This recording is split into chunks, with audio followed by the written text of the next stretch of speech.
A message for my people. Nick Dad, baby. We the new label. Yeah. Come on. Yeah. Come on, son. Now this the black sheep sticking its home. I need a crib like I'm Gatsby. I need it. In hand, just understand my Pockets that deep. with nothing to prove. I ain't got nothing to do. When they can't compete and I got nothing to lose. You see, they told me I'm the one that's gonna benefit. Yes. What's good, everybody? Yeah. Welcome back. Welcome George back. Yes. Our Do dog it. in the fucking building. In the comments right now. George is back. George is back. Yes. All caps.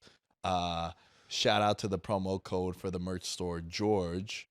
You can't use it anymore. It is out. But we did sell about 25 pieces of merch, bro, Whoa. with the promo code George. George is back. George is back.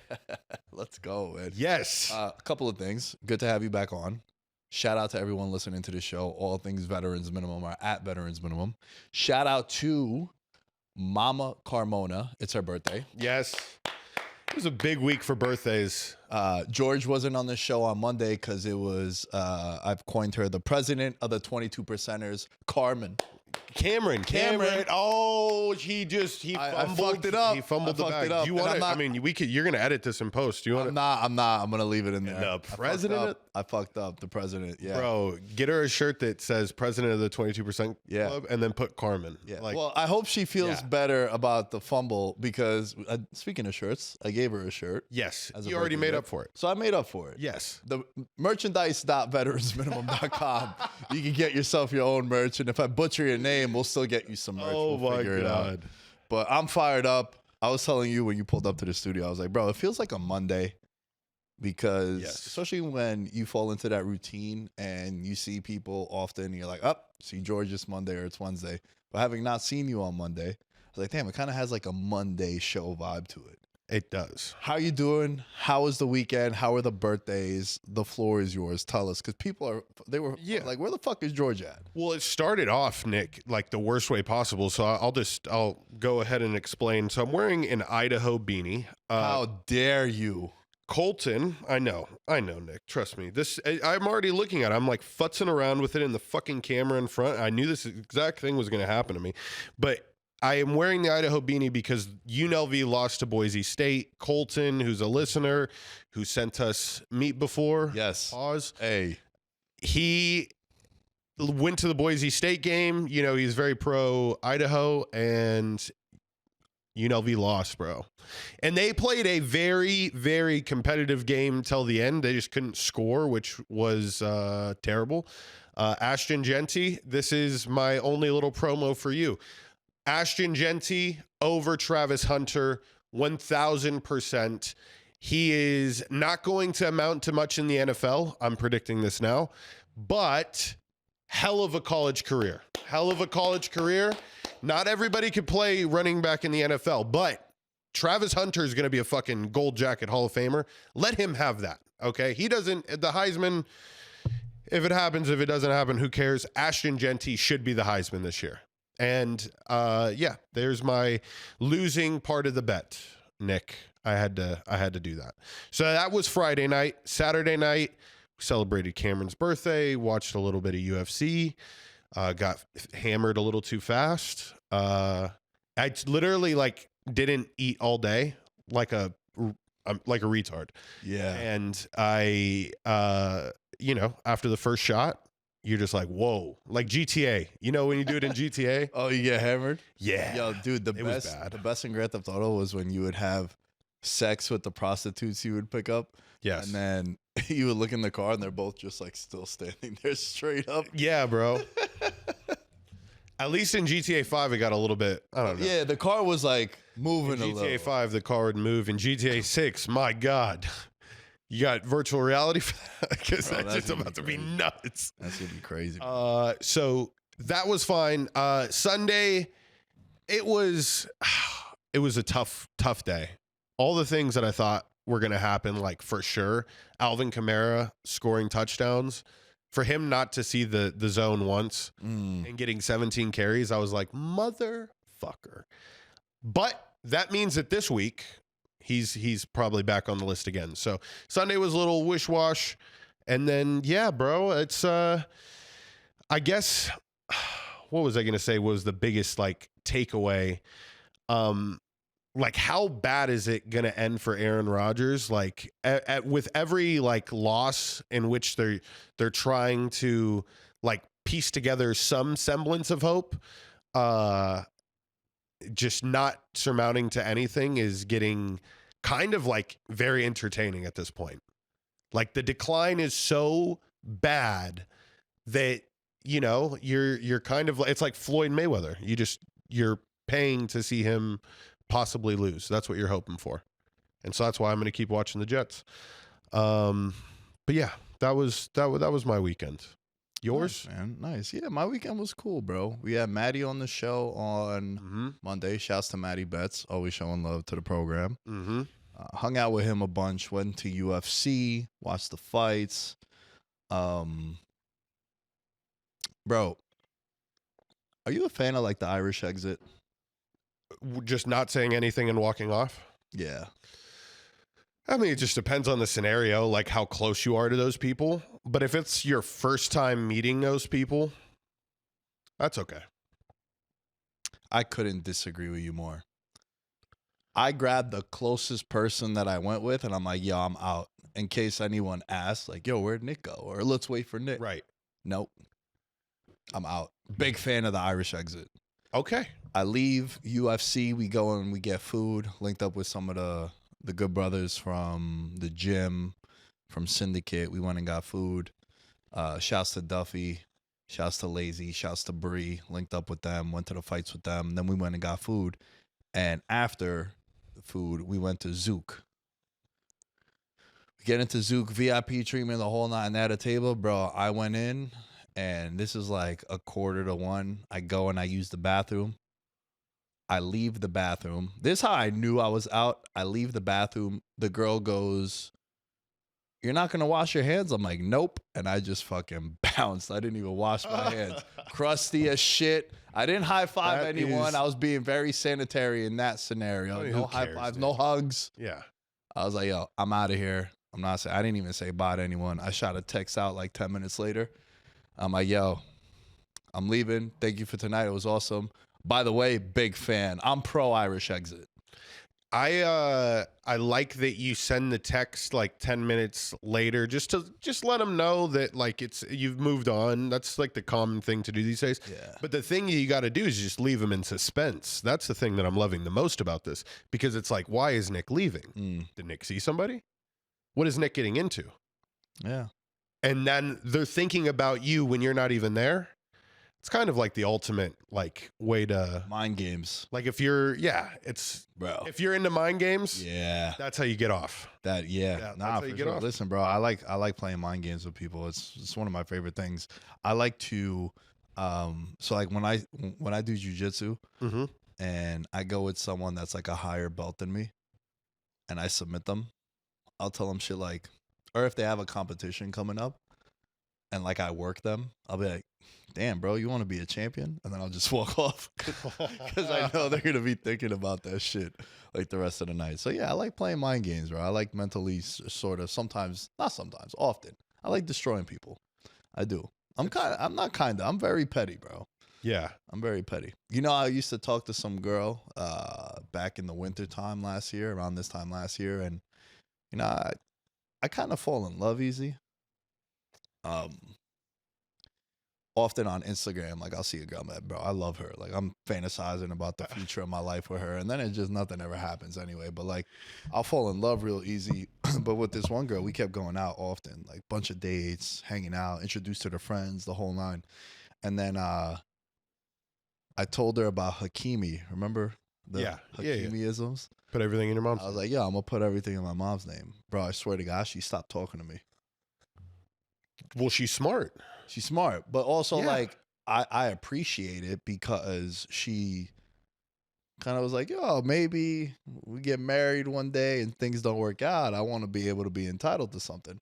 So Hakimi-isms, I think it's the best reel we've ever posted. Oh, it is. It got like 5 million views on the YouTube Shorts, youtube.com/veterans minimum. The TikTok, my personal, got like 1 million.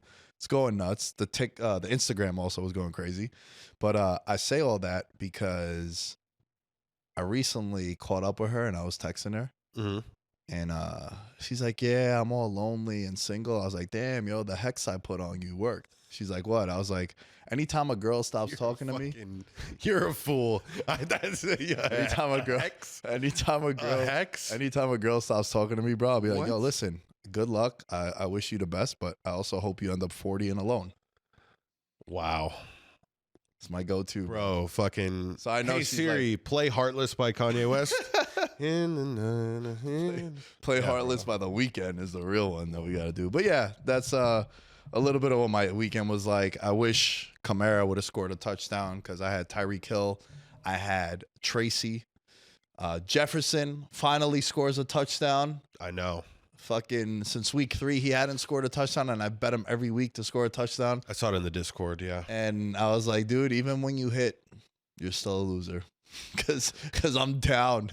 Like, I need like 9 more touchdowns from Jefferson to get us in the positive. Yeah, I know. And it you just rarely get a week like that. But just know that Naylor got all his touchdowns for the year out of the way. Like, statistically, he should not score another touchdown the rest of the year.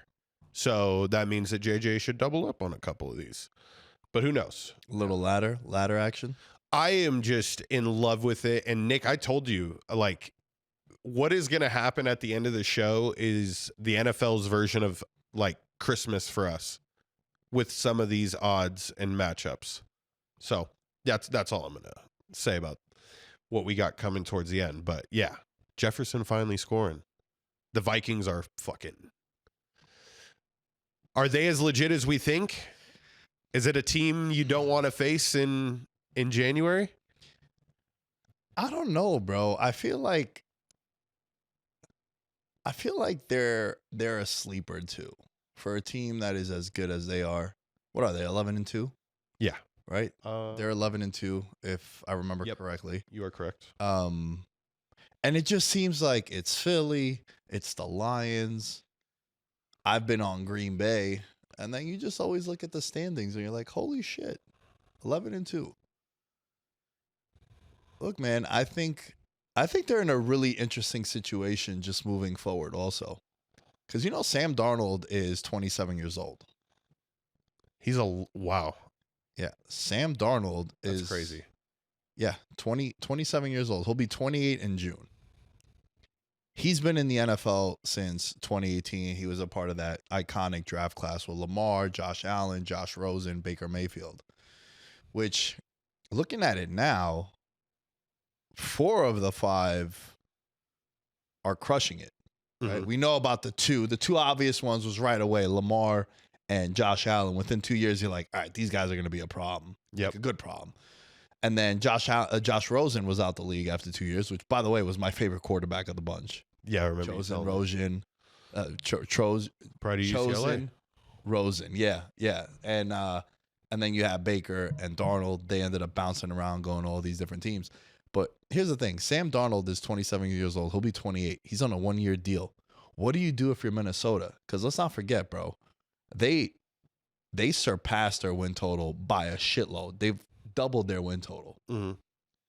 I thought they were going to have this season from hell. That's why I think O'Connell should be the coach of the year. Right. Because of everything he had to deal with. Guys being in and out the lineup, a lot of changes on the offensive line, a lot of changes on defense. The initial quarterback that you had in mind got hurt. Your number 1 pick got hurt in McCarthy. Yep. And then Sam Darnold comes in, and he's having a monster year. 28 touchdowns to 10 interceptions. 3,300 passing yards, 299 to be exact if you're actually technically guy. What do you do with him, bro? Because he's 27, right? Mm-hmm. And it seems as if he's found a home in Minnesota. They fuck with him. He has the weapons to allow him to flourish. Yep. What do you do with him? Do you give him? Because he was in the Baker conversation as far as he did what Baker did last year. Right. Baker went to Tampa on a 1-year, bet on yourself. I love that shit. Is Kyle Trask going to start? Remember people were saying that? Yeah. Is Trask going to start? What do you do with McCarthy? Is he coming back and taking over the reins? Dude, it's hard for this guy to go. Say they go, worst comes to worst, 12-5. You're a playoff team. How do you not extend him and then let him be your quarterback moving forward, especially when you factor in his age, bro. I know. Here's the thing. I think you have to trust in what they've seen from JJ to this point, as far as the film that he has before he was injured. These NFL coaches are rather sharp enough to know, bro, like, we can get a similar type talent from this one kid.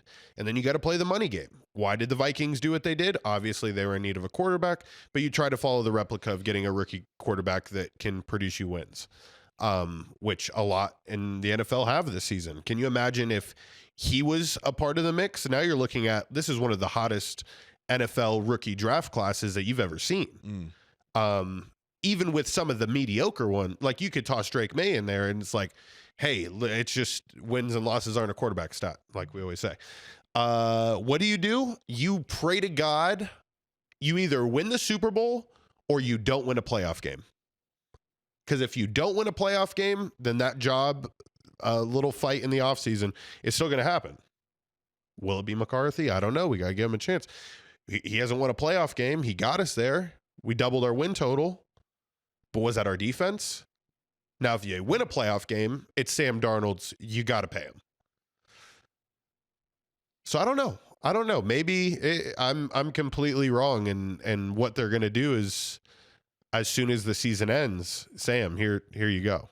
Here's 3 years. I don't know, $120 million. Yeah, I think he probably gets something like what Baker got. Yeah. Like a 3 for 120, maybe 3 for 150 with the price going up. Right. But I think for him, he's doing really well for himself. And also, I think we talk about this all the time. Also, when Michael Irvin was on It Is What It Is, he said something that I've always been saying when he was talking about Caleb Williams and just like a young quarterback. I know Sam Darnold isn't young, but even the whole time in his career, you need a young quarterback with a young offensive mind. Not even a young offensive mind, just an offensive mind. I don't want my 22, 23, 24-year-old quarterback to be with a defense-first, defensive-minded coach. I want an offensive mind. That's why you see Jordan Love have success. That's why you saw Brock Purdy have success. Mm-hmm. That's why you see, Andy Reid and Mahomes. Like, bro, let's not get it twisted. Mahomes is amazing. But a lot of that is because he had Andy Reid and then the infrastructure he went to. Right. People forget that when they drafted him, they traded up to get him. Mm-hmm. It wasn't that the Chiefs were bad. They made it to the playoffs the year before. They were a good team with Alex Smith. It's just that when Mahomes got in there, it's like, holy shit, we could go deep into the playbook for this one now with him.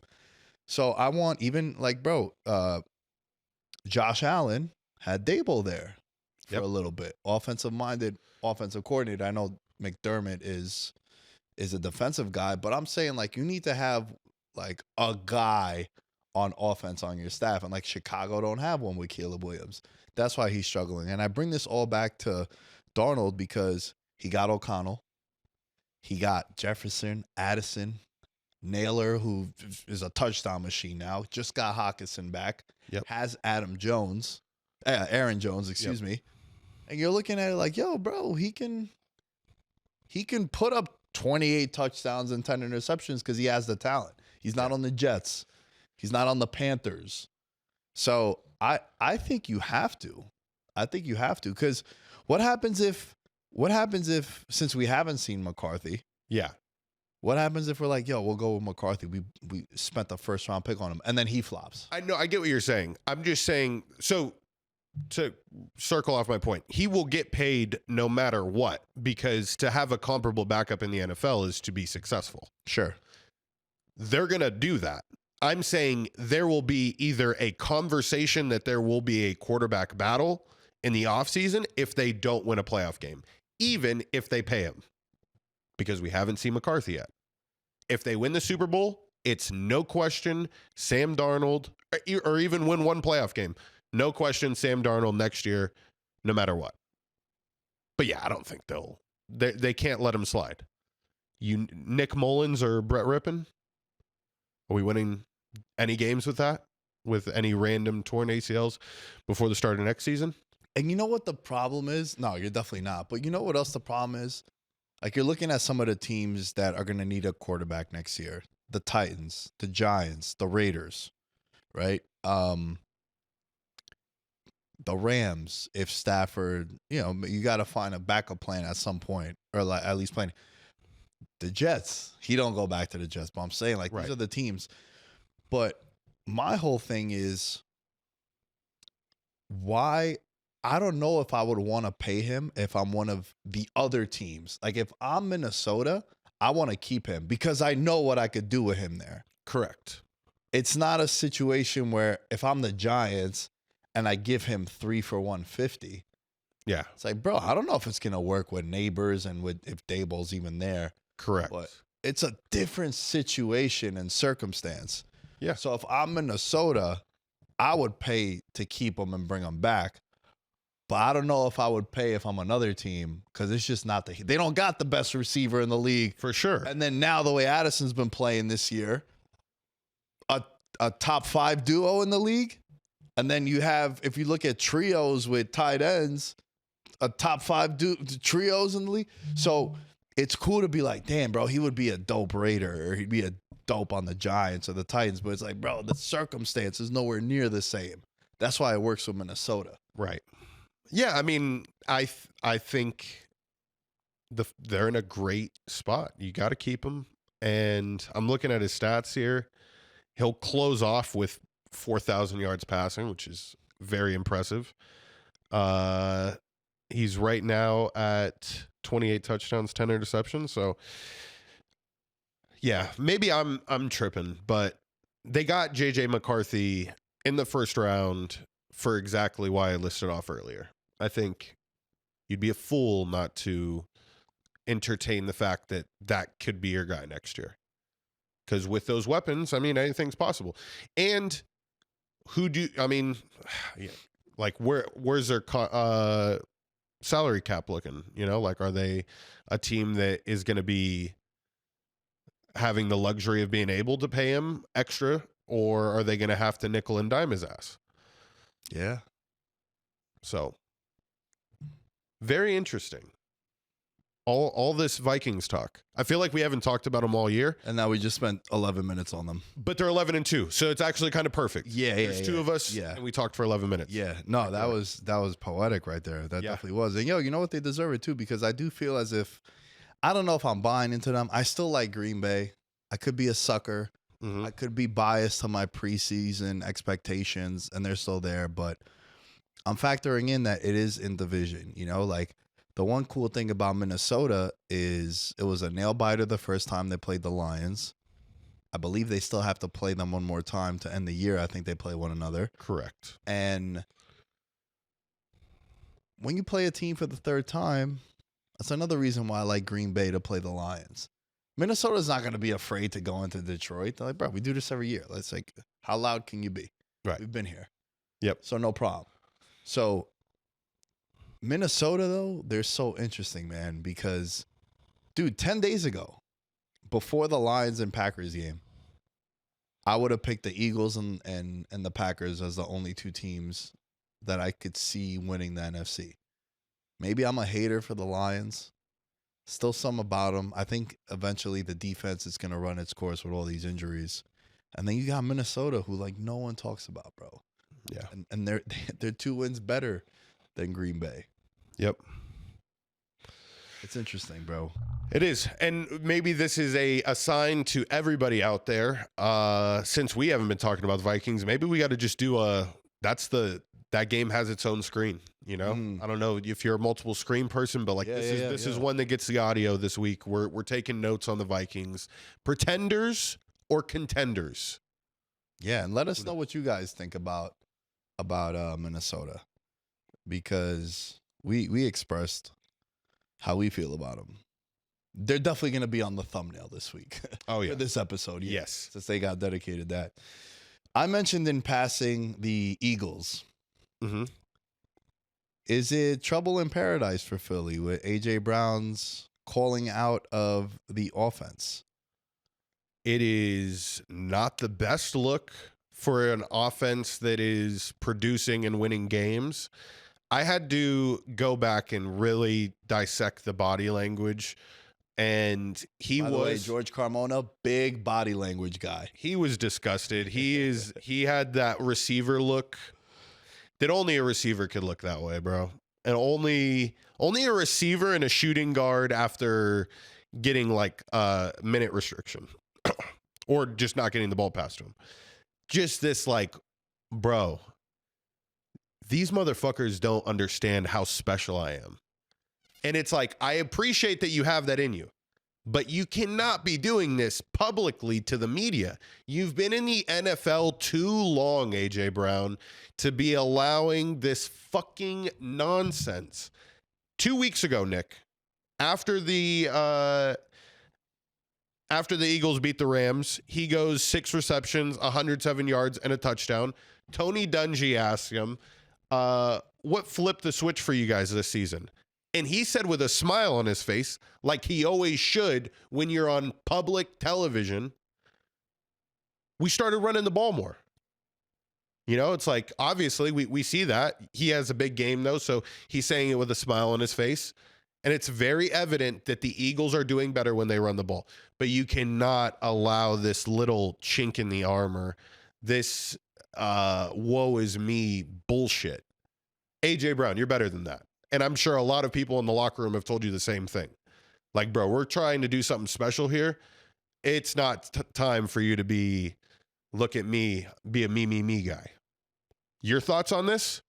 No, I couldn't agree with you more, bro. I think what happens, and a lot of people in life don't understand how much of a distraction something can be. Even if you do apologize to someone, it's still a distraction. Yep. And sometimes people just don't want to deal with that. People don't want to go into a locker room and now they gotta. Jalen, how do you feel about AJ's comments? Saquon, do you think he's taking a shot at you? Devontae, do you think he needs the ball more? And what is that going to do to your target market share and all this shit? Yep. And now you just got to deal with that, right? It was the shit I used to say all the time about the stuff that was going down with like Colin Kaepernick, right? It's like, bro, I feel him with what he did. He took a stand in something he believed in. Other teams were not going to bring him into the locker room because then it becomes a talking point for everyone else on the team. Even if it has nothing to do with him, they'd be like, oh, yo, what do you think about his comments? Are you guys going to take a knee now? Do you feel the way he does? And now before you know it, we're not even talking about the Patriots game this week. We're talking all about this. It was the same thing with Tim Tebow. When Tim Tebow went to the Pats, bro, they tried to put him at tight end, and he was like the third quarterback. Yeah. What was everyone asking about? Because this was still Tim fucking Tebow mania. Yeah. It's the same concept. Whether you agree or disagree with what I'm saying, the distractions are going to be there, whether positive or negative, whatever it is. And that's what some teams want to avoid. And if you're the Eagles, you're like, bro, we've just won 9 games in a row. We're on fire. We're playing well. Offense looks good. All right, maybe not the Panthers game, but we're running the ball great. But Nick, I'm AJ Brown here. I got 4 receptions for 43 yards. And don't you understand that we could have crushed this team? We would have for sure covered the spread had I been allowed to do what I'm good at doing. Yeah. 4 receptions on this. We're supposed to be champions. And it's at that moment in time, somebody in the locker room has got to say, yeah, hey, yo, AJ. Stop. Yeah. This is too much. It's too much because you're winning, bro. What So are we doing? what do we want? Do you want 8 for 160 and 2 touchdowns and you guys are 2-11? Or do you want to be winning? And this is why people get called divas, like receivers, right? And bro, he's amazing. I think a lot of the success that Saquon has is due to him. And it was the reason why I was all in on Saquon Barkley to be Offensive Player of the Year. It's like, bro, Devontae Smith, Dallas Goedert, AJ Brown, great offensive line. There's all these weapons. Right. This is why there's not going to be more than 6 guys at the line of scrimmage to stop him. Because you can't double one guy, then Devontae goes crazy. You double Devontae, Dallas Goedert goes. So he's a big reason why they're winning. But I also understand, like, bro, look, it's a business and there's incentives on the line. And who knows? Like right now, you look at AJ Brown's stats, And on the year, because he did miss a couple games too. Off. Well, I feel he's on pace to be what I would consider average.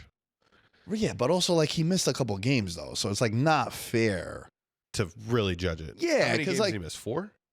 So this year he's played in 10 games, so he's missed 2. Got it. Right. So like, yeah, his numbers they're still crazy, bro. Yeah. Like he has 48 catches for 836 yards and 4 touchdowns. His numbers are still good. Yeah. But he's in that tier, I feel like, with the CeeDee Lambs of the world. Like he's that kind of guy. Mm-hmm. And like, yo, it's not a fluke that the first year he goes to Philly, they go all the way to the Super Bowl too. Like he's a big part of what they do. But I agree. The way the team is, and maybe it's matchup dependent, and now, you know, they all want Saquon to go for MVP now, and they all got Saquon that also, you know, it's like jealousy. You have a dog for 4 years, you get a new puppy. It's like that's who gets the attention. And it's not even a puppy, bro. It's a foster. Yeah. And it was a good foster. He came from a good home. It was like, why did they even give him away? Yeah. It's crazy. Yeah. It's concerning because when you're winning, yeah, that's what makes it confusing to me. And that is why I have to just, maybe they're playing 4D chess and this is strategic before a big week for you to think that there's turmoil in the locker room. Is Sirianni and what's Big Dom creating some WWE kayfabe in the back? Hey, AJ, we got to make them think that like you're unhappy right now, and then we're going to feed you a lot, and then we're really just going to give Saquon 35 carries this upcoming weekend and embarrass the Steelers. I don't know.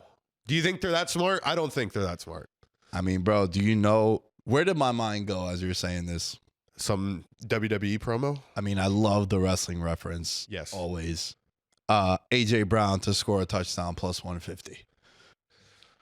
I like it. Like, bro, the amount of times where shit like this happens, and then to your point, he'll come out and go 8 for 160 and 2 touchdowns. Yep. AJ Brown to score 1 touchdown plus 150, to score 2 touchdowns 13-1. Dare I say 90-1 a ladder. Jesus. I'm gonna bet this because you're right. It's the kind of shit that you could see it after the fact. They're interviewing him and being like, man, I told y'all that was nothing you guys needed to be tripping about. Because he addressed it. He addressed the comments with Jalen Hurts. He's like, yo, bro, look, like I talked to him. I squashed it. And even back to what I was saying before about the distractions. Even if, say me and you were on the same team, right? Mm-hmm. And I come out and I go, man, we'd be, you know, the show would be better if George did his job and was better with the social clips, right? And I air you out. I air you out to everyone. But then in private, I'm like, yo, bro, I fucked up. My bad. And we good. We squash it. Yeah. We're on the same page. The world don't know that. So now what is everyone going to do to you? What is everyone going to DM you? Yo, are you a Nick Good? Yeah. Or are you going to get fired? Are you going to be like, are you still going to be co-hosting the show? TMZ calling and shit. That's the kind of shit that I'm talking about with the distractions where even if AJ and Jalen Brown squashed it, the world and the perception, they don't know that. Yeah. Like, bro, how many times have you had disagreements with people and you're like, yo, we're cool, man. But then other people might have seen it and they're like, damn, yo, are you and your brother good? I saw you guys got into it at the family barbecue. Right. That's what I mean by distractions. To everyone else, they don't know this. Dude, I don't know. Sometimes Jalen Hurts is the type of leader that would have immediately said something after seeing it. So, like, if AJ Brown didn't do it, I have no issue with thinking that Jalen Hurts isn't going to press the issue. Yeah. And yeah, bro, sometimes the receivers just need to, you know, right here on the shoulder, and you just pat them, you know, feed them, coddle them a little bit, and make sure that they fucking get 3 touchdowns this week so we can hit 90-1. Oh yeah, baby. You know what I'm saying? Like, why not? Why not? Before we get into Patreon, I want to ask you something.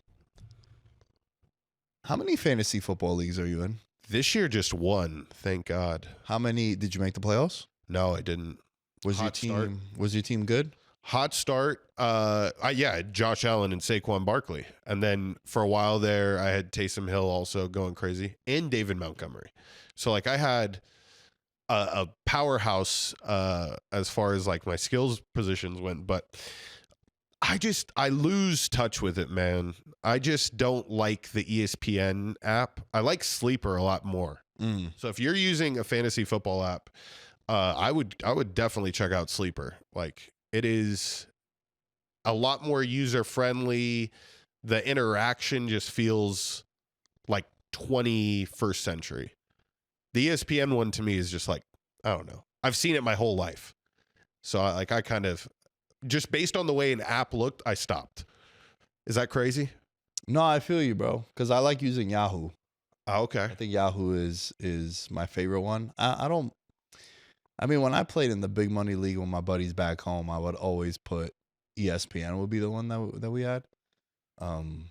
Just because like we all just started playing on ESPN, so like nostalgia purposes. Yeah, of course. But the reason why I asked that is because, bro, I fucking hate fantasy football. I've hated it since like 2015 when I really got into daily fantasy. For those that have been listening to the program for a long time, you guys remember D-Generation Bets. It was a actual sports betting and daily fantasy show. And I used to do this show called DFS Fridays with my buddy Danny. Shouts to Dan Emmerholtz on social media. We used to do the show together, and like daily fantasy became like my passion. I really fucked with it because I felt like I had edges, especially early on. Like, dude, I won like a lot of money playing daily fantasy, FanDuel, DraftKings, Right. all that shit. And it took away my love for yearly fantasy football because the big difference is you're never going to bench Derrick Henry or Saquon Barkley Correct. on your yearly team. Like your first 3 picks, unless they get hurt, they're never out your lineup. Yeah. Dude, they're playing the greatest run defense of all time. I'm still going to play Saquon Barkley. Right. Now, in daily fantasy, it's a different approach. And for people that still play daily fantasy, this is the kind of concept that I'm talking about. Well, perfect example, Eagles-Steelers. Steelers, pretty good team against the run. Do you play Barkley at $10.3 thousand on your salary? Takes about 22% of your cap space. Do you play him? Well, he's going to be less owned because he's expensive and it's a tough matchup. If he does go off, you have leverage on the field, Right. as opposed to another running back like a Kamara who has a great matchup this week. He might be 60% owned. So it's like you use leverage and shit. And I say all that, bro, because in the league I'm in, one league, big money league, second in points for, only behind first by like 50 points. Mm-hmm. And then I went 7-7. I missed the playoffs.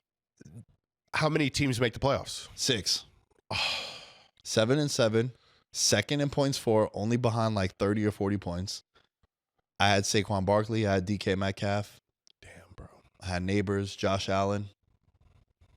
And I like going for, remember how I told you about I draft my teams for the playoffs? You draft your team for the playoffs, and Nick, I mean, you're playing for the fucking toilet bowl this year, bro. I know. And dude, and you know what else? Both. You know what else I did? Yeah. I'm a fucking amazing drafter of teams. I drafted one of my buddies' leagues, $2,000 league, buy-in.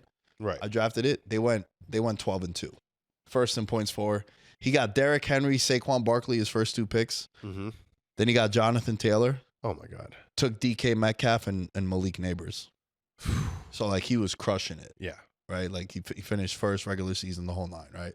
And then on the waivers, we were just hitting home runs, picked up Chase Brown, a bunch of shit like that. But I say all that because it's so fucking frustrating, bro. Because I had Jaden Daniels and Jonathan Taylor on my team also. Mm-hmm. So I'm like 3-0 to start off the year, and I trade for McCaffrey. No. Yeah, I'm a big fan. You were trying to play 4D chess there. Yeah, I was That's like, end of the dude, year move. I have Barkley and Allen, and then I got McCaffrey coming back when I don't need him. I had J.K. Dobbins too. Ooh. And it didn't work out, bro. It didn't work out. It didn't. Yeah, fantasy for me, it's just like, to me, everybody should make the playoffs. Like, I want to see a 12-1 upset. Nobody's safe. Yeah. I also hate 2-week playoff games. Oh, no, do not. What are we doing? No. That's terrible. If you do 2-week playoff, That's like, nope. yeah. That's elementary, bro. It is. It really is. I need decimals also. If you do round numbers, no 90. 90.18. Every yard matters. All yards matter. I love that. Yeah, you have to, bro. No 2-week playoff. Yep. Me personally, I've been gravitating to this kind of league more often. You ever heard of best ball? No. So best ball is you draft a roster of, let's just say 15 players. Okay. Your whole league does it. You don't set a lineup. Your top scorers, so your top scoring quarterback, your top scoring running backs, 2 running backs, your top scoring 3 wide receivers. If you play with a flex, bro, in my leagues growing up, 2 flex, no tight end slot. Think about it. This year, how many tight ends would you start? With confidence, 2? Yeah. Maybe 3? Laporta, Bowers, and Kittle. Yep. Kelsey, you don't. I'd rather start like Noah Gray. I'd rather start a different, like a number 3 wide receiver as opposed to Travis Kelsey. Correct. So we would play with 2 flex. And then what best ball does, a lot of like the fantasy football pros and the fantasy football nerds love best ball. It also gives them a chance to draft in like April, which is the big reason why they would do it. It became really popular. Got it. But then you don't set a lineup because like how many times have you lost because you started the wrong quarterback? And even though the quarterback that you did start was the better matchup, it just so happened where he went fucking bananas. Yeah, there would be like that stat, we're always bringing up like against the spread stats and everything. It's like George Carmona's record when, he didn't fucking set his lineup till 5 minutes before versus when he sets it at the beginning of the week. Yeah. I'm like 10-2 at the beginning of the week. Yeah. But later it's miserable later. Oh yeah, bro. I'm HOF'er. Yeah. HOF'er. It's terrible. Yeah, fantasy football, man. I can't do it, bro. I used to only do fantasy football with my buddies back home, and then the election in 2020 and COVID kind of ruined that for us. New York was a crazy time to be a part of, and between politics and who got this shot, who didn't get this shot, it was just chaos. So I'm in no other league. This was the first year I did a fantasy league in a while. And I remembered as I would set my lineups, I'd be like, bro, my team is good, but this shit is whack, dude. Shit is whack. Have you ever had somebody in your same league come to you for advice? Oh, bro, yeah. You're the football guy? Yeah. And do you always steer them wrong? No, I would always tell them because, that's a good mind game, yeah, though. That's a good mind game. True. Yep. That's true. I would do slick shit like, bro, he's not even the number 1 anymore. And I'd be talking about like Mike Evans. Do fake injuries? Oh, really? Oh, yeah. On reports, bro. No, trust me. That questionable's an IR. Yo, so we always would draft after the 3rd preseason game, and they would take like a guy who would always have like injury risk. So like McCaffrey would be a good example, right? Yep. My friend would take McCaffrey and be like, yo, they're going to play him in the 4th week just because they don't feel like he has his legs underneath him. And then the rest of the draft, they're always thinking about like, fuck, man, I just took him 1st overall. So now they got to sweat that out. So I'll do shit like that. That's hilarious. The mind games are great. Let us know how you guys feel about fantasy football. All right, Patreon. We are currently at 81 paid members. Love it. Shout out to the Patreon, patreon.com/veteransminimum. Big ups to all of you. Thank you for your support. Like we said, remember, $1 American is all we're asking for. Jose Blanco, the newest member of the Patreon, shout outs to you. And in the Supermax tier, we have Daniel Gibson, Mehul Patel, Thomas Robinson. Franchise tag tier, we have Abel Rezin, Ben Coetzee, Christopher Velasquez, Derek Platees, Devin Rendon, Dylan Chadwick, Jerry Shapiro, Jordan Riley, Mike Stevens, Nicholas Messina, newest member, and we got Nick Crummage. Remember, patreon.com/veteransminimum. Listen, yo, I'm not trying to be funny or silly, right? All we ask for is $1. Just one. We're like those girls at Crazy Horse and Sapphire. We do a lot of shit for $1. That's all we're asking for. Yep. All right, just one of these. That's it. You won't even see it on your statements. Patreon.com/veteransminimum. George, it's time, bro. Are you ready for the picks? It is time for the picks. I want to make everybody a lot of money this weekend. I feel like it's just in the air. Something about the vibrations from this week.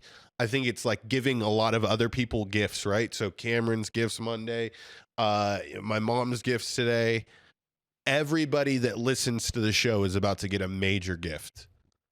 And it's an underdog's paradise. It's the NFL's version of Christmas for us.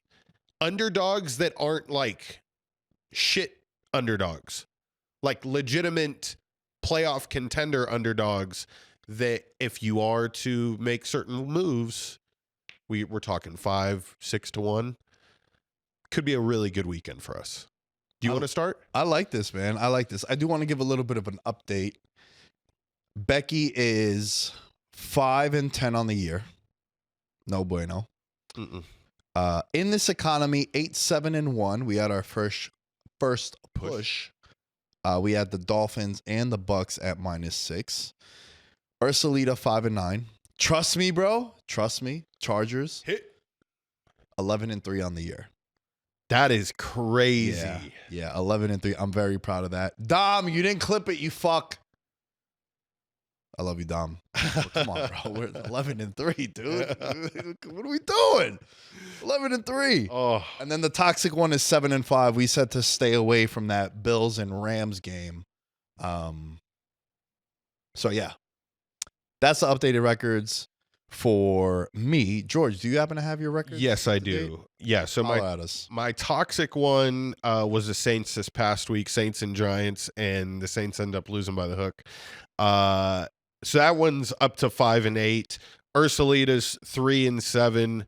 Trust me, and in this economy are a perfect 6-6, and Becky is 6-7. So I'm hovering around average. My overall record's 26-34.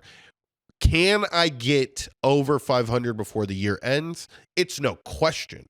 Do I get to 60% is the real question, and you'll just have to keep watching to find out. You just got to go on 5-0 this week. Can a brother get a 5-0 week?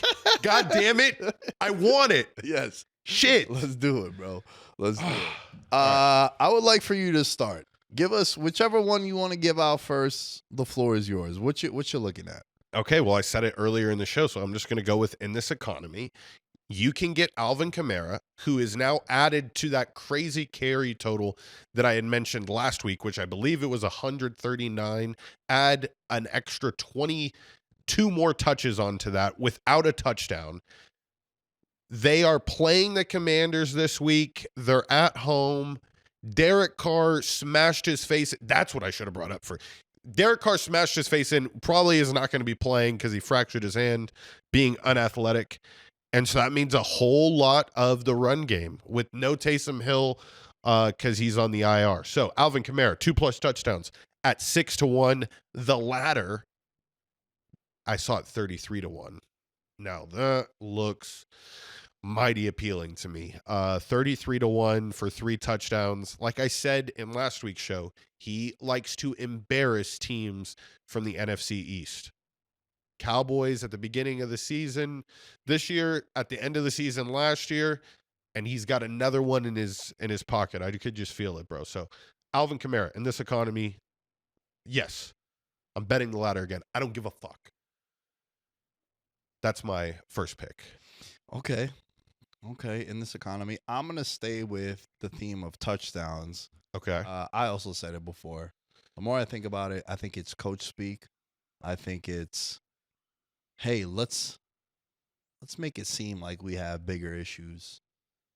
I love the matchup for him. Sneaky shootout potential this game. AJ Brown to score a touchdown at +150. Yeah. Anytime. Yep. I really like it. I think the Steelers, very good defensively. You can put up points on them too. Secondary, young. You've seen the Bengals put up some big games on them. Granted, amazing offense, but also the Eagles, when they're on. Like, this is good offense. I like A.J. Brown to get in the end zone at +150 in this economy pick for Week 15. Yeah, I love it. Nick Sirianni is so afraid of A.J. Brown, bro. I guarantee you, as they were leaving the locker room last week, he avoided him for sure. So Nick Sirianni's going to do it. That's a great pick. I'm going to go with my trust me, Nick. Okay.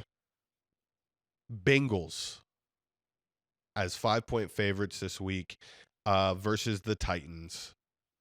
The Titans are just, they're a dumpster fire. They can't cover the spread at all this year. The team that I was most wrong about in the preseason show, I thought the Titans were going to be legit. I was wrong. Not only have they not been legit, Nick is like, waving his fist. Fist bumps, baby. Little fist bump. Yep. Because My favorite bet of the year was the under 6.5 wins for the Titans. If I could have made one bet, I had an unlimited bankroll, that would be the one I would make. But yeah, good.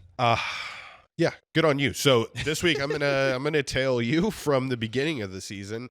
The Titans defense was created in Biden's America.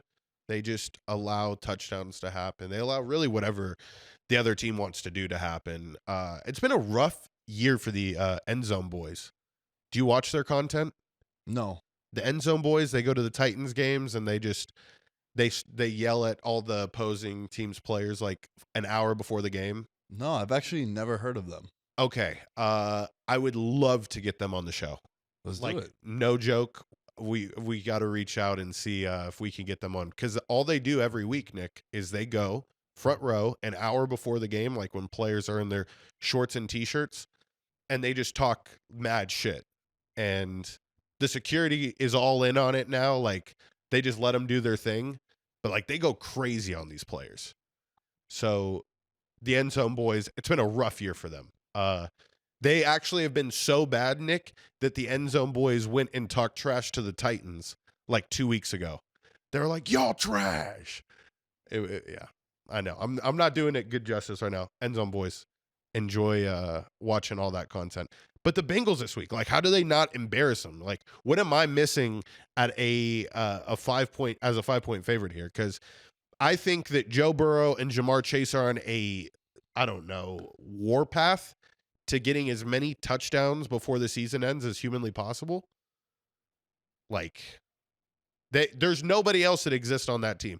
Occasionally, you'll see other people, but right now, the Burrow to Chase connection is stronger than ever. I feel like they should be at least 7-point favorites. Look, man, I can't disagree with you. It is a very weird line at -5. I don't like backing shit teams, and that's how I feel about Tennessee. Mm-hmm. I can't. It's almost borderline toxic because I just can't understand this line. Right?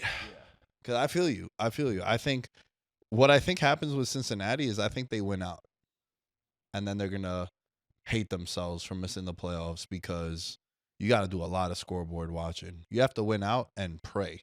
Mm-hmm. Pray to all the gods, whatever gods you pray to. Right. You got to watch the Colts. You got to watch Denver, who play each other, ironically enough. Remember, we laid out the case for the Colts maybe winning the division. Yep. It starts with this game right here against Denver, because then Miami plays Houston, right? So, to your point, bro, I don't understand it. It's weird. There's always a line that makes no sense to me. This is one of them. That's why I said it's a borderline toxic one. I'm with you on Jamar Chase. Actually, I'm looking at a Nico Collins, AJ Brown, and Jamar Chase anytime touchdown parlay, 11-1. Toss off and Kamara in there. Kamara? I think that's our anytime TD parlay. Just one, though. Just one, because he's going to fucking... 19-1. Kamara, Collins, AJ Brown, and Jamar Chase. 19-1. I like it. Hell yeah. I'm going to write that one down, bro.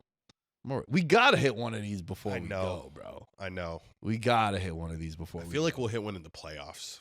We're going to hit one when it, like, matters the most. Like 300-1. Did I tell you that I did? I told you off air, but the president of the 22% Club, Cameron, hit a 4-leg.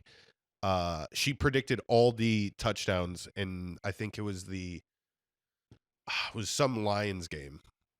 But she hit, I think you sent me the screenshot of this. Yeah, bro, it was crazy. She literally every person that scored a touchdown, she has it at anytime touchdown parlay. And yo, you know what else I remember? It was all like obvious picks too. Yeah. Which sometimes we try to get too cute, and then you have the president of the 22% Club being like, "Hey, you fucking idiots.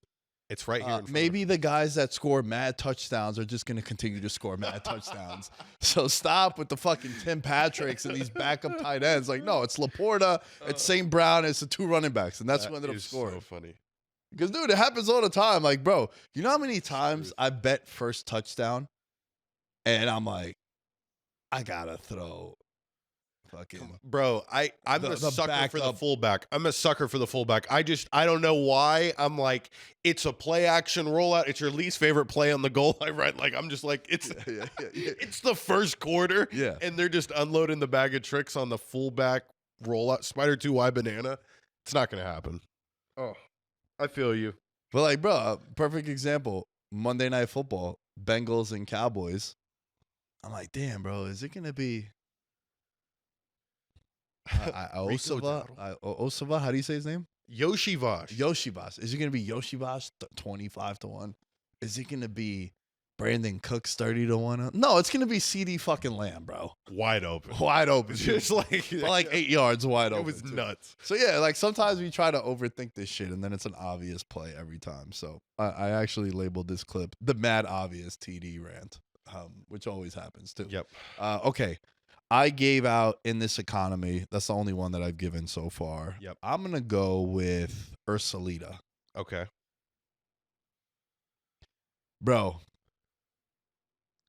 This is gross, but just on principle. Anytime a team is a 16.5-point underdog at home, you almost gotta take it. And this is why it's Ursulita, and it's the New York Giants I'm talking about. 16.5-point underdogs at home.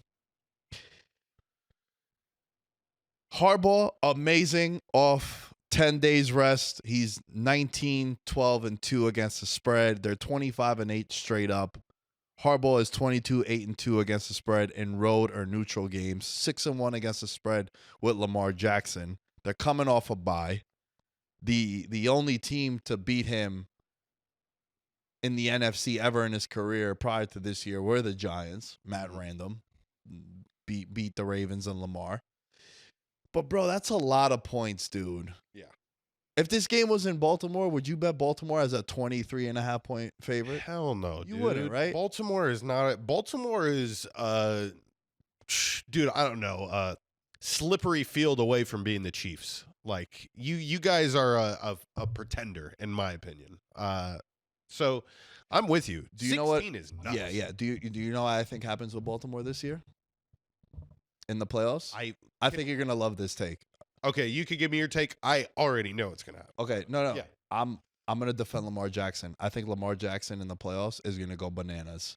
His defense is gonna let him down because they've let him down all year this year. This is gonna be the year Lamar goes 33 of 38 for 380 and 4 touchdowns, 1 on the ground, and they lose 45-41, or like 41-38, and Tucker misses 3 field goals, and then you could be like, damn, bro.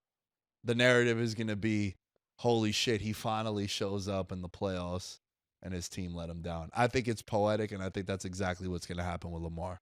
Okay, well, exactly what you were trying to avoid saying is gonna happen. Like he's gonna be put in obvious passing situations. He's going to rely on his passing game, which Lamar, like even Patrick Mahomes and Josh Allen in clutch times, just take off, bro. Like I feel like he still has this. I got to prove it to them. Well, you saw know? his mom called him out in the Eagles game. No, explain. She said something not verbatim, but along the lines of like, yo, bro, you got to take off in some of these spots. I remember Maddie had a big bet anytime touchdown on Lamar. And he had that big run at the very end. Yeah, but also it's one of those scenarios where he's trying to protect himself, obviously. But, man, this is what makes you great, bro. Like, dude, I'm a fan. Live by the sword, die by the sword, bro. Yeah. The reason why we love you and we know that you're such an electric player is because you're electric. So we want you to do all that funky stuff. That's what makes you the icon that you are and a 2-time MVP. Yeah. So I don't want him running against the Giants. Like I was about to say, bro, at that's the MetLife, same thing, bro. Very careful. So here's the thing, too. One of my favorite bets to make, I believe in the last 10 playoff games he's played, he's 8-2 to his rushing yards over Pat Mahomes. Because come playoff time, oh yeah, oh it's so great. You're running, bro. Game 1 of the playoffs, he'll be 41, maybe 35 rushing yards. and he'll get that in the third quarter. Yeah. Like on just one long, they run man-to-man once against him, and the pocket, they don't maintain the rush lanes. He's gone, dude. Yeah. Yeah. But I want you running in the playoffs. Correct. I'm cool with you not running. Bro, the Eagles would do that too with Jalen Hurts. Oh, we're playing the Giants. We're 12-point favorites. Don't run. Right. Quarterback sneak, cool. Yeah, let's keep doing that. But you don't need to run. Let's save you. But when it's Monday night against the Lions or it's winning you're in, like, nah, we're opening up the playbooks. And that's what I think they're going to do with Lamar, especially come playoff time. That's just my take. I know we've been very critical of Lamar. I've also defended him saying like, yo, bro, this was when he was not getting paid yet. I'm like, dude, all his peers, he's surpassed them. Every single one of his peers that he's grouped with outside of Mahomes, who has surpassed literally everyone but Tom Brady. Right. You got to pay him. You got to do all these things. So I've defended Lamar, but I've also been critical. In certain scenarios, he just hasn't delivered. And that's just been the knock on his career. And I think that AFC title game loss last year is going to be the reason that people feel the way they do about him. So what's their, I didn't see anything. Was there any stats on Lamar as like a huge favorite? Oh yeah. Lamar is just 3-9-1 against the spread versus the NFC as a favorite of 6 or more points. This is another thing. It's like, bro, stomp on these teams, like the Vegas has obviously seen something in your guys' team enough to make you a 16-point favorite. And yo, check this out. Insane. Remember to start the year, double-digit favorites, 5-0 against the spread. Since week 11, 0-4 against the spread. We literally said it, Nick. Hasn't happened. Yeah. Chiefs a couple of times blew it, and I think it was the Eagles. There was another one that blew it. So. Both against the Panthers. Yeah. Shouts to Carolina, man. They've been playing well. But, yo, you're right. Yeah, so I know we kind of turned this segment into like a Ravens, Lamar Jackson thing, but Ursulita plus 16.5 the New York Giants. Can I give you my toxic one? Yeah. Okay.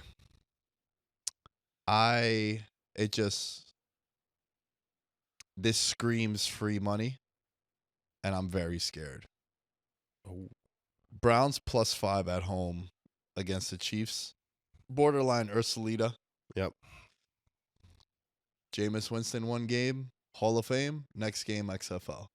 Just had an XFL game last week. Maybe it's Hall of Fame again. They've done it before at home. They've beaten the Steelers and the Ravens at home. They're at home. They're playing the Kansas City Chiefs.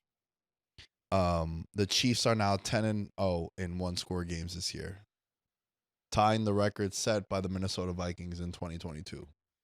I would just be careful with this one. This game is toxic. I can't bet it. I have to stay away. I'm with you. I'm only taking the dog in this scenario. I will not take them, the Kansas City, that is. So basically the toxic one is Kansas City minus 4.5. Do not bet that one. I would only take the dog. Well, yeah. I mean, just save your money for KC till playoff time. Like, I literally think they're on a permanent ban. Didn't we do this last week? They're on a permanent ban until playoff time, and then we'll revisit the conversation. But I agree with you. The toxic one, for me, it doesn't seem like free money, but it's just a crazy game, Nick. Panthers as favorites, 2.5-point favorites versus the Cowboys. What a world. Whoa. What a world. And, yo, you know what? Honestly, rightfully so. Yeah. They should be. Dude, Carolina, bro. Carolina, maybe my NFC South prediction was a year too early. Their offensive line is really good. Like, towards the second half of the year, like, they've been able to, maintain a really good, clean pocket against great pass rushing defenses. So, yeah, as long they have up front handled. Can Bryce Young just keep on this little run that he's got going? The Panthers have covered 5 straight games. The longest active against the spread winning streak in the NFL. Hey, listen. To some people, they're a great team. Good teams win, great teams cover, brother. Right. And to some people, like, yo, I've been on the Panthers last couple of weeks because what happens in sports betting, you see it a lot more in the fight game than you do in the NFL. but perception is everything. All of sports betting is perception. Public perception through the roof, right? And what happens often is, oh, this player isn't playing, they're going to lose. Well, are they? The line didn't move. Actually, they put this quarterback in. The line improved in their favor. Andy Dalton with Bryce Young, week 3 against the Raiders. We were on the Panthers to win that game outright, and they did. So all of that is perception. And there's still a lot of people that aren't watching the games and aren't paying attention to Carolina because don't even put that on Red Zone, please. But then you look, we've been hyping up Bryce Young the last couple of weeks. He's playing really well since he got benched and he came back, and they've covered 5 straight games. So to some people, they might look at this and be like, dude, what? I got to take the Cowboys as an underdog. Right. No, the line is fair here. So just be careful with this one. But I like Carolina. The Panthers have gone 33 consecutive games as underdogs, including being an underdog in 42 of their last 43 games. Carolina was last favored in Week 15 of 2022 versus the Steelers.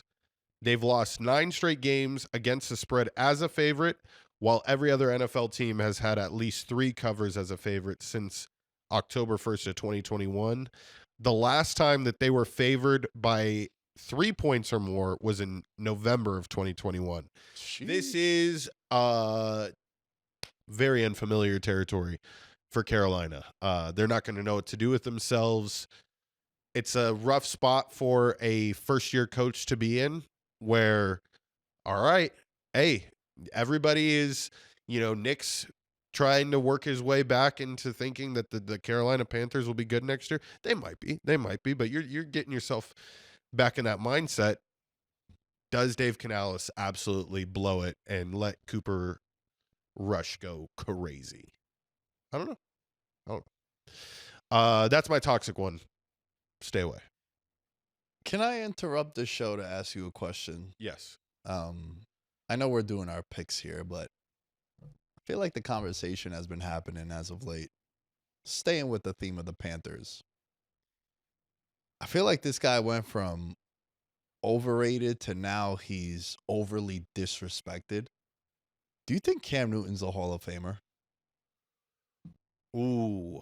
Bro, so there was this video that went viral of him on First Take. Yep.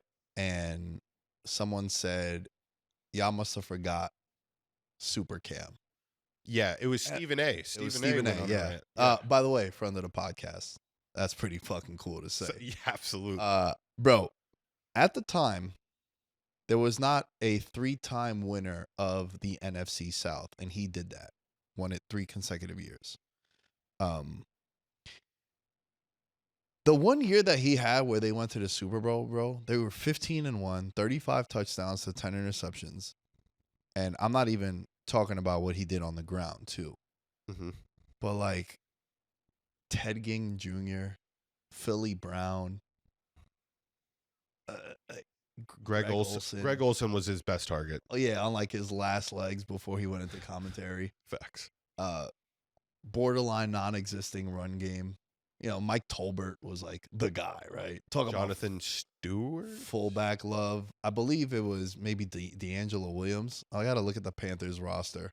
I think it was Jonathan Stewart. 2015. I think you might be right. But I'm looking at the roster right now. But I say all that because, like, he's won a league MVP. Yeah, Jonathan Stewart, Corey Brown, yep, Ted Ginn, Ed Dixon. I mean, like, bro, like, talk about carrying a fucking team, bro. Yeah. Young Adam Thielen? No, he wasn't. Jericho Cotchery, Devin Funches.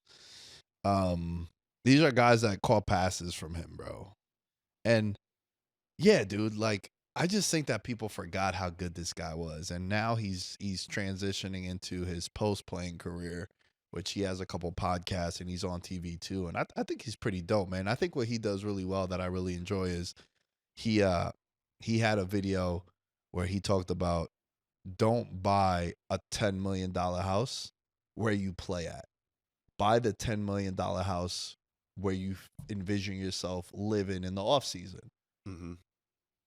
If you're not a fan of Minnesota, he was talking about Justin Jefferson. Right. Because Justin Jefferson signs this big contract. He's like, yo, I'm chilling, man. I still live in the same place. And they're like, dude, you just made 100-something million guaranteed. He's like, yeah, but I'm cool, man. I don't ask for much. You know, I got some bling. I rewarded myself. And he's like, your in-season house in Minnesota where it's cold and you don't envision yourself maybe living there forever? $2 million house. A crib in Miami or Vegas or Texas or wherever it is, you know, Louisiana. That's where I believe Justin Jefferson is from. I know he went to LSU. I could be wrong, but just staying with this theme here, that's where you buy your $10 million, $20 million house, Malibu or some shit. So he's made a transition in his career, but Yeah. bro, I feel like he's a Hall of Famer, man. If you win MVP, you carried a franchise to a Super Bowl. Yeah. You were unstoppable that 15-1 year. You guys were like literally, what was it? The last week of the season? No, I think they lost to the Saints. Second to last week of the season. Or was it early on? I forgot. I feel like they went a long time. I think they were like 13-0, 14-0 before they had that first loss. It was a crazy year. They lost week 16 to the Falcons. Wow. Yeah. That's what it was. Yeah. So wasn't- you were right. It was almost, yeah, they were 15-0, bro. That's insane. So yeah, in order 14-0, sorry. Yeah. to be a quarterback of his stature and his story too, his narrative is already written, bro. What was it? Florida transferred to a JUCO, or actually got sent to a JUCO because he got into some troubles at Florida. Goes and wins the national title at Auburn. Wins the Heisman. Comes into the NFL. Dominates. I'm not sure if he was Rookie of the Year. I'm assuming he was. He was. Offensive Rookie of the Year. Yep. So he has every single accolade a Hall of Fame football player has, because I believe when it comes to the NFL, they do take into consideration what you did collegiately. And I know people will probably debate me on that, but if it comes down to the very end, bro, you have a lot of these candidates where you have to go through and you are a representative of football as a whole. So, yeah. I think he's got a full, well-rounded, argument. Not to mention, when you do podcasts, you write the narrative every single year. Yeah, I should be a Hall of Famer. Yeah, I should be a Hall of Famer. Hey, kid, make sure you clip that. Yeah, bro. And not for nothing, man. Yeah. His best receiver he ever played with, tail end Steve Smith. Very tail end. Very, like, nowhere near the Steve Smith that was fucking sunning people all the time. Punching people right in the helmet. Yeah, I sup, son, when he said that to Aqib Talib. Yeah. He's like, man, don't you worry about that. I sup, son. I sup. I remember I bought the shirt and all that. I was down with the Panthers on that run. But, like, that's what I'm saying, dude. Then Devin Funches, 2,200 yards from him. 3,300 yards, Steve Smith. Kelvin Benjamin, remember him? 2,100. Yep. Ted Ginn. Dude was a... Brandon LaFell, bro, scoring touchdowns. I remember Brandon LaFell won me a fantasy matchup. He scored 2 touchdowns in one of those games. I remember just fucking remembering him, too. So, like, dude, he did a lot with nothing, bro. Yeah. So I think it's a fascinating conversation. I don't think he'll be a first ballot, but, like, bro, you won league MVP. That alone to me is like, yo, you're a Hall of Famer. I agree. And I believe that you are in Canton. Have you ever been to Canton? I have not, no. I have. And is it if lit? I'm not mistaken, yeah, they do a great job. Like, it's no joke, the way they explain football and its history, and they make it interactive and you need to go. Like, that's a bucket list item that you got to check off. You know what I said about the Hall of Fame? I remember now. I'm going to go to Hall of Fame when Eli Manning gets in. So you're doing a boycott. Yeah. A mini boycott, a silent. Well, I think this is the first year he'll be Silent eligible protest. to get in. Okay. So after this year, if not, we go protest. Yeah. Do you want to do that as a piece of content? Like, if protest the Hall of Fame if Eli don't get in? he definitely won't get in first year, right? Whoa, you don't think so? I think it's the dumbest. No, here's the thing. I know he'll get in, but if he does, like, I'm just thinking logically, all right, he doesn't get in first year, we go film a video, we're out front the Pro Football Hall of Fame. Oh my God, dude, I'm turning into everything I make fun of if that happens. Yep. Go out there with a white picket sign and protesting. I have an electric car now. Oh my God, who am I? I don't even know who I am anymore, bro. Oh, poor Nick, dude. And you made a post about gentrification like 2 days ago. You're living it. You are gentrification. I forgot who I am, folks. I forgot who I am. But let us know what you guys think about the Cam Newton stuff. I think it's a fascinating conversation. Let's get back to the picks, George. I'm going to pick up with... I'm going to wait on Trust Me. I'm going to go with Becky. Becky this week, I'm going to go ahead and take the Seattle Seahawks plus 3.5 at home against the Green Bay Packers. Wow. Not a complete fade. Are they winning outright? Or do you think they're just going to... Seahawks? No, I think it's a 3-point game either way. I Okay. really do. I think it's a 3-point game either way. These two teams have played fucking bar fights in the past. I know completely different quarterbacks and staffs, but honestly, bro, it was one of my favorite matchups in like recent memory when Russ and the Seahawks would play Rodgers and the Packers. They would have some really good matchups, but I like Seattle plus 3.5. All right. As Becky for week 15. Wow. That's another team. This weekend, I'm watching the Vikings and I'm watching the Seahawks. Because I cannot get a read. I can't just rely on my somewhat understanding of Geno Smith isn't him. I think that team's a lot better than like what he's presenting. It could be a dare I say like a 49ers situation last year where it's like Brock Purdy is getting bailed out by all the pieces around him. So that's what I'm feeling with the Seahawks, but I got to check that out. My Becky this week is a parlay, Nick. Whoa. I'm telling you, the NFL only does this every once in a while, people, to get legitimate Super Bowl contenders as underdogs. I don't give a fuck that they are the primetime matchups. Give me the Steelers, give me the Bills, and the AFC underdog parlay. The NFL loves the AFC. I know without a doubt that the Eagles are going down this week and the Lions are going down this week. And the narrative will continue to be written that the AFC is the more dominant conference. And you guys are about to find out why.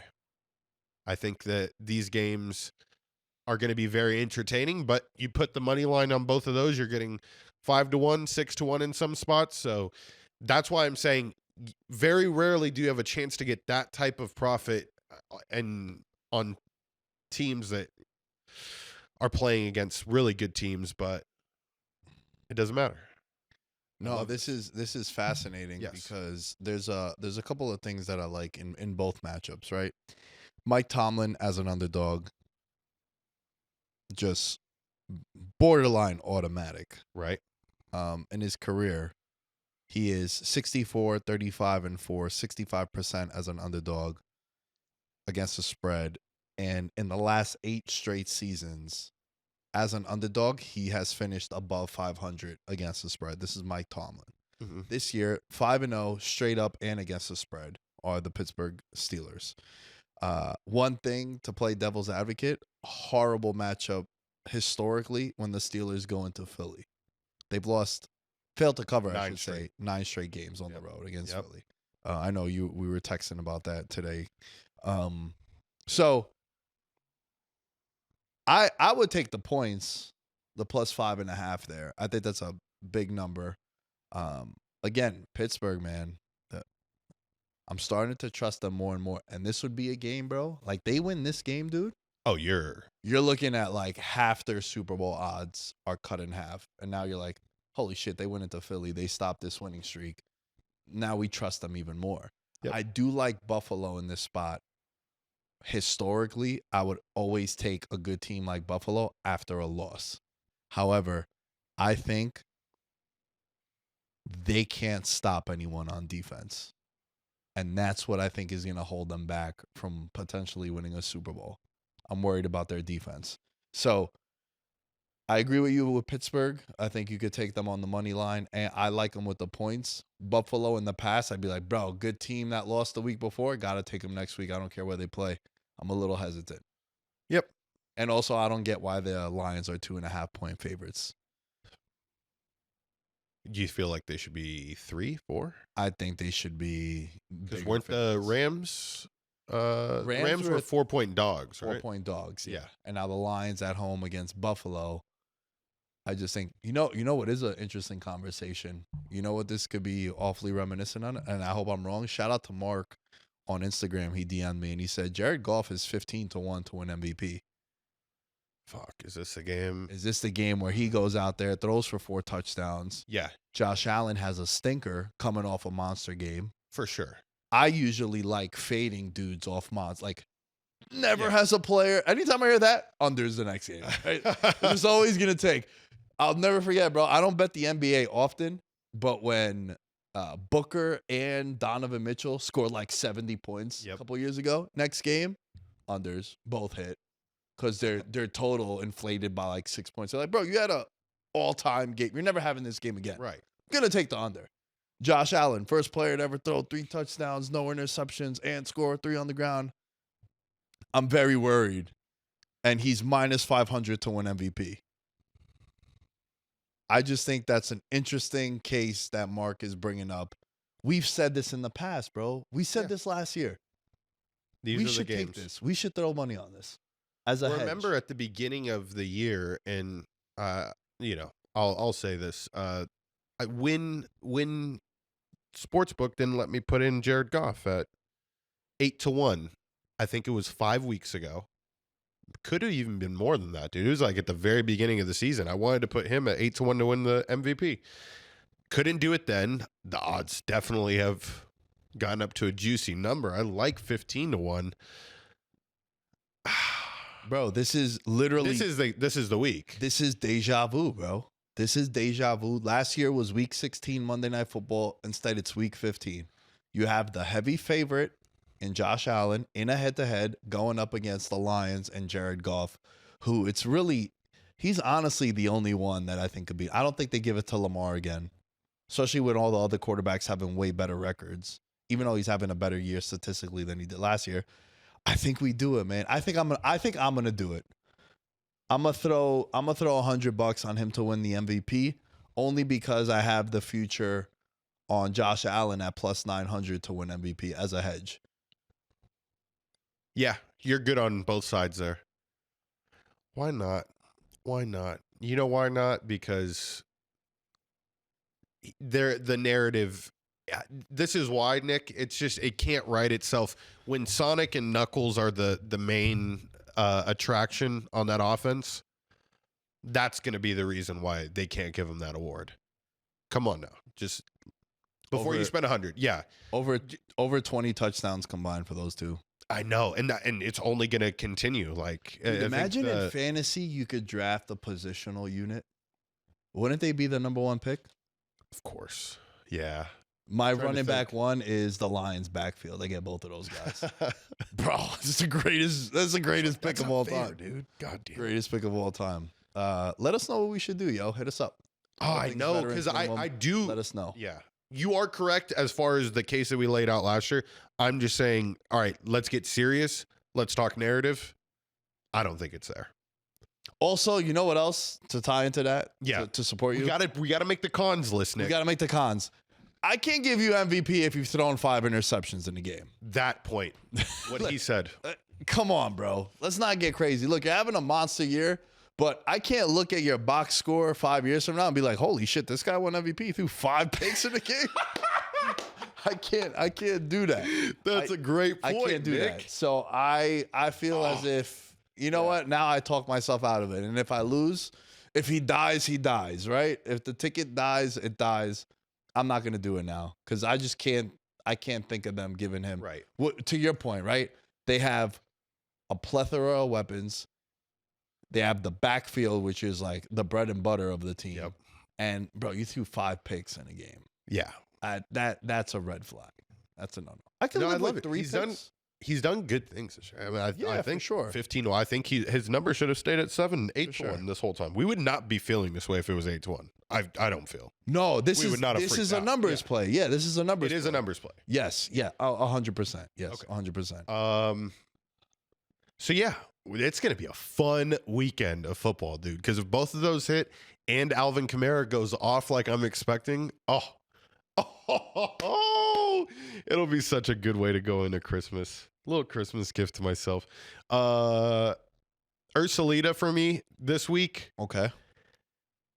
The Saints as 7.5 point dogs. I like this.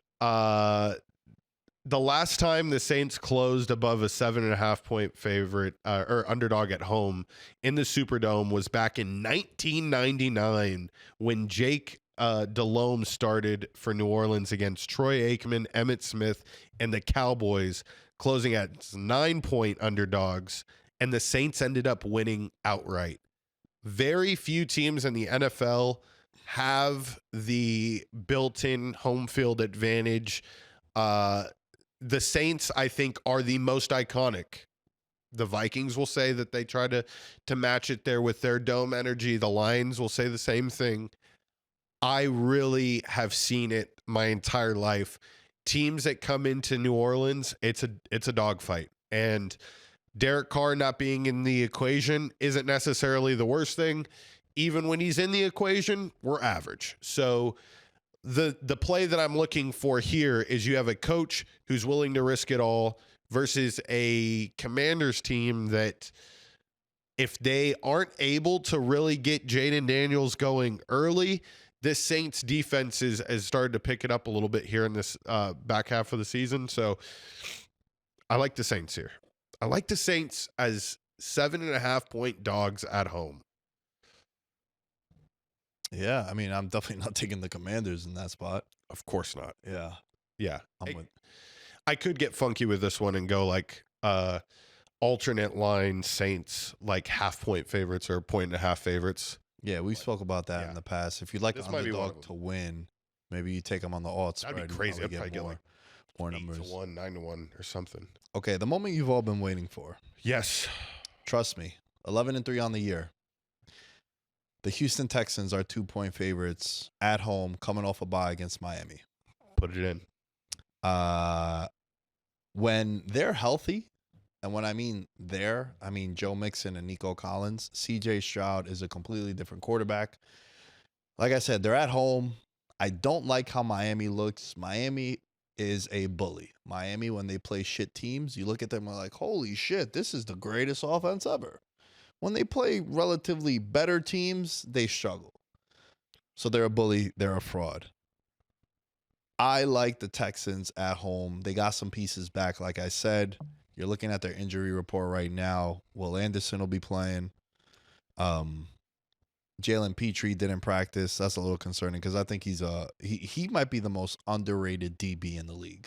Yeah. He is so good. He I plays remember way, but pound for pound, I think he may be the best defensive player in the NFL. He's short as fuck, dude. Yeah. He's like 5'8", 180. Yeah, he does look tiny, but he makes a lot of plays, bro. Yes, he's all over the place. And they had a lot of guys coming back and practicing limited. They're going to get Tunsil back. They're going to get Christian Harris back. Nico Collins was just resting. And then on the flip side, a little concerning, a couple of players missing, Taron Armstead, Calais Campbell, potentially. These guys didn't practice on Wednesday, so we do still have a couple of more days. And by the way, when you look at the injury reports, Friday participation is the biggest one. So like if a guy doesn't practice all week, but then in Friday they participate, chances are they're going to play. Right. Unless something really egregious happens for the most part. Mm-hmm. But with all that being said, trust me, I like the Houston Texans here to win this game. They're 2-point favorites. 11-3 on the year is trust me. Nick, there's nothing that I'm going to say negative about this. Trust me is 11-3 for a reason. It's our blessed pick for the year. We had one. Bro, think about this. I mean, I have 10 categories between the two of us. We have one that's crushing it. Like we have to, bro. Yeah. We got to put all our stock into trust me. And trust me. Yes. In God we trust me. Okay. Yeah, that one's been good, man. I hope we could finish. We could finish good. We could finish like the Lions, like top of the. Do we finish with the best record in the NFL? Does Trust Me finish with the best record in the NFL? Whoa, that's a good one, dude. Ooh. So we have a 2 game deficit. We should be our own sports book next year And bet on our own. Yeah, like we have our 5 picks every week, right? Yeah. And the audience gets to either choose whether or not one of our 10 selections will have a better record than the best team in the NFL. Wow. So like next year, trust me, is going to be like minus 200. Yeah. To be the Oh favorite. my God. Yes. And then Each pick is like each one of us has its odds. It's like a future. Like which one is going to have? Bro, we're so doing So this. like we are so doing Becky's like 5 and 10 plus 800 to be first because that shit yes. is not going well. Yes. Oh man, that was good. That was good. So George, do you want to just recap everything? Because I know we spent a lot of time on the Cam Newton stuff. That was good. No, I liked it. I'm gonna run through my picks. So. Okay. Ursulita, Giants 16.5. I just have to. Trust me, Texans -2. In this economy, AJ Brown anytime touchdown plus 150. Toxic one, do not bet Chiefs -4.5. And Becky this week is Seattle plus 3.5. George, what are your picks? Ursulita, Saints as 7.5-point underdogs. Trust me, Bengals with the points as 5-point favorites. In this economy, Alvin Kamara to score 3 or more touchdowns at 33-1. You're welcome. Toxic one, Panthers as 2.5-point favorites versus the Cowboys. And to close it off, Becky, the AFC underdog parlay, 6-1, Steelers, Bills, money line. That's it. Fuck yeah, man. Ladies and gentlemen, if you are in the Discord, we're doing our awards show, the Legends Awards, in 2 weeks. I'm going to put the categories in the Discord. I want you guys to vote on them. Let us know what you think. Athlete of the year, team of the year, storyline of the year, the whole 9.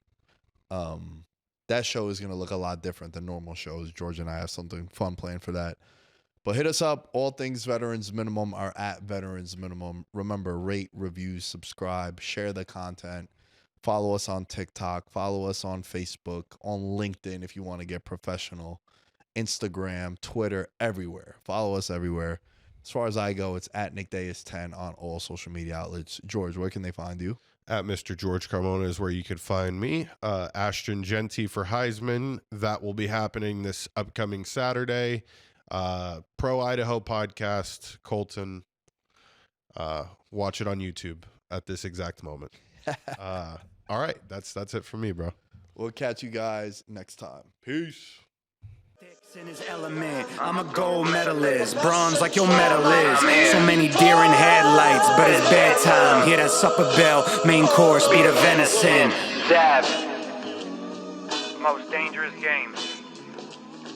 Either kill or be killed.